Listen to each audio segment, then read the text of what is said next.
এই কথাটা বললে তোমরা বিশ্বাস করবে কি না জানি না, গতকাল রাতে ঘুমের মধ্যে স্বপ্ন দেখলাম জগন্নাথ দেবের মাখা প্রসাদ খাচ্ছি। ঠিক সকাল থেকে আজ কপালটা এত ভালো যে একের পর এক প্রসাদ খেয়েই যাচ্ছি। প্রথমত পাশের বাড়ির ঠাকুমা দিল রাধাকৃষ্ণের মাখা প্রসাদ, সেটা খেয়ে না উঠতে উঠতে আজ বিপত্তারিণী পূজা, তাই বাড়িতে আজকের ফল দিয়ে ঠাকুরকে পূজা দিয়েছিলাম। সেই প্রসাদ খেতে না খেতে পাশের বাড়ি থেকে বিপত্তারিণী পূজার প্রসাদ দিয়ে গেল।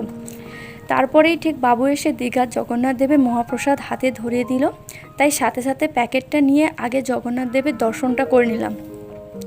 সত্যি কথা বলতে কি, এবছর এত বৃষ্টির কারণে রথে যেতে পারিনি, তাই প্রভুর দর্শন করাও হয়নি, তাই মনটা একটু খারাপ ছিল। হাতে পাওয়া মাত্র তোমাদের সাথেও একটু ভিডিও শেয়ার করলাম, আর আমি ভগবানের দর্শনটা করা মাত্র আমার মনটাও বেশ খুশি হয়ে গেল, আর প্রসাদটাও খেলাম। আর সারাদিন তো প্রসাদ খেতে খেতেই আমার পেটটা পুরো ভর্তি হয়ে গিয়েছিল, আর প্যাকেটের মধ্যেই 2 রকম প্রসাদ ছিল, তাই অল্প একটু খেয়ে আর বাড়ির সবার জন্য রেখে দিলাম। আর ঠাকুরের ফটোটাকে সামনের দেয়ালে বাবু এসে মারিয়ে দেবে।